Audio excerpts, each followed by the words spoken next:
Surat international airport ખાતે અચાનક runway નજીક આવેલા ઘાસમાં આગ ફાટી નીકળતા અફરાતફરીનો માહોલ સર્જાઈ ગયો હતો।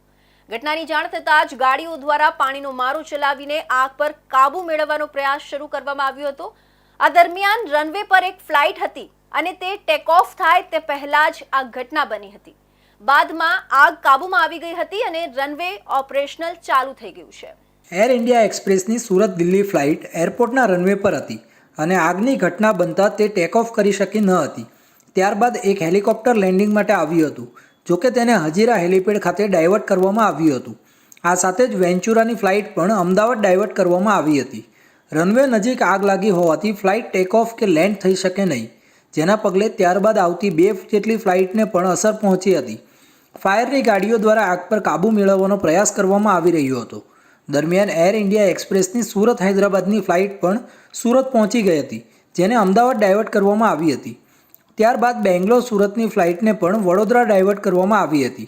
રનવે નજીકના ઘાસમાં જ આગ લાગી હોવાના કારણે હેલિકોપ્ટર વેન્ચુરાની ફ્લાઇટ એર ઇન્ડિયાની ફ્લાઇટોને આકાશમાં ચક્કર લગાવ્યા બાદ ડાયવર્ટ કરવામાં આવી હતી। ये आग की घटना एक ग्रास फायर थी हमारी।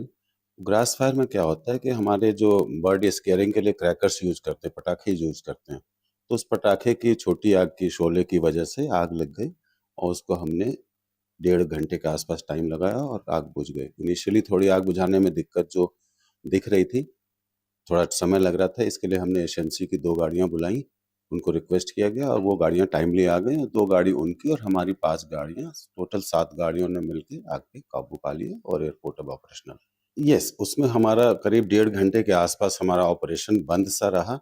उसमें हमारा एक डिपार्चर था एयर इंडिया एक्सप्रेस का, वो लेट हो गया, अराउंड 1.5 घंटे के आसपास लेट हो गया और हमारे 3 फ्लाइट डाइवर्ट भी हो गई।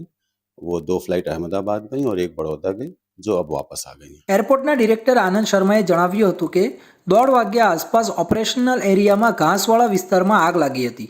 આગ બર્ડ હીટથી બચવા માટે વપરાતી ગેસ ગનમાંથી નીકળેલા સ્પાર્કના કારણે લાગી હતી। રનવે સુધી આગ ન ફેલાય તે માટે તત્કાલ પગલાં લઈ રનવે 2:45 વાગ્યા સુધી બંધ રાખવો પડ્યો હતો।